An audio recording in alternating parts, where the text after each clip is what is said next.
Good morning and welcome to the Day 2 video wrap-up of the 2015 SMSF Association National Conference, brought to you again by Self-Managed Super and Domacom.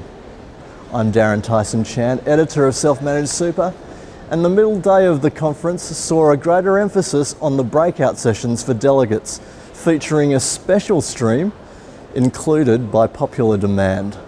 But before these sessions got underway, conference stalwart, AMP SMSF Head of Policy and Technical, Peter Burgess, put forward a solid argument against the common misconceptions about the sector. One myth he paid particular attention to dispelling was the belief SMSF portfolios lacked diversity. On average, a self-managed super fund member holds more than 50% of their wealth outside of their self-managed super fund.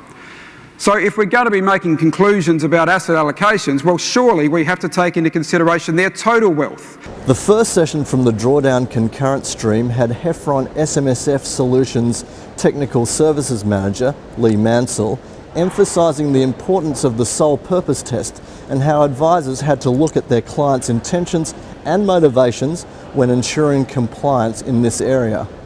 At the same time, Supercorp Policy Director Mark Elam examined the treatment of business assets when trustees were transitioning to retirement. Well, I think it's about looking at what the purpose of those business assets were and how that purpose can actually change. So obviously during business life, the purpose of the asset can be simply to house from where the business is conducted through to providing security for loans to fund working capital. But then as a small business owner transition towards retirement, then those assets could take on a different life, looking at transitioning them to a self-managed super fund where they become more of a passive asset, generating rental income to provide funding for pensions, and that money replacing the business wages or business income of that business owner.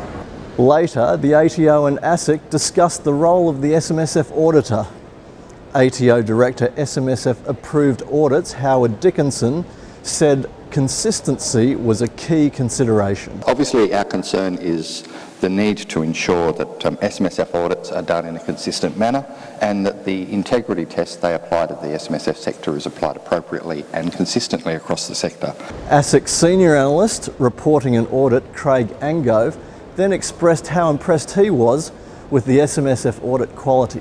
I've seen some very good auditors, some very high quality auditors, high integrity, and that's not just ones that have been in the registered company auditor area as well. So very impressed actually, and impressed with the way the sector's going. So it's 2 days down and 1 to go, with day 3 featuring much anticipated presentations from Shadow Minister, Financial Services and Superannuation Bernie Ripoll and Assistant Treasurer Josh Frydenberg.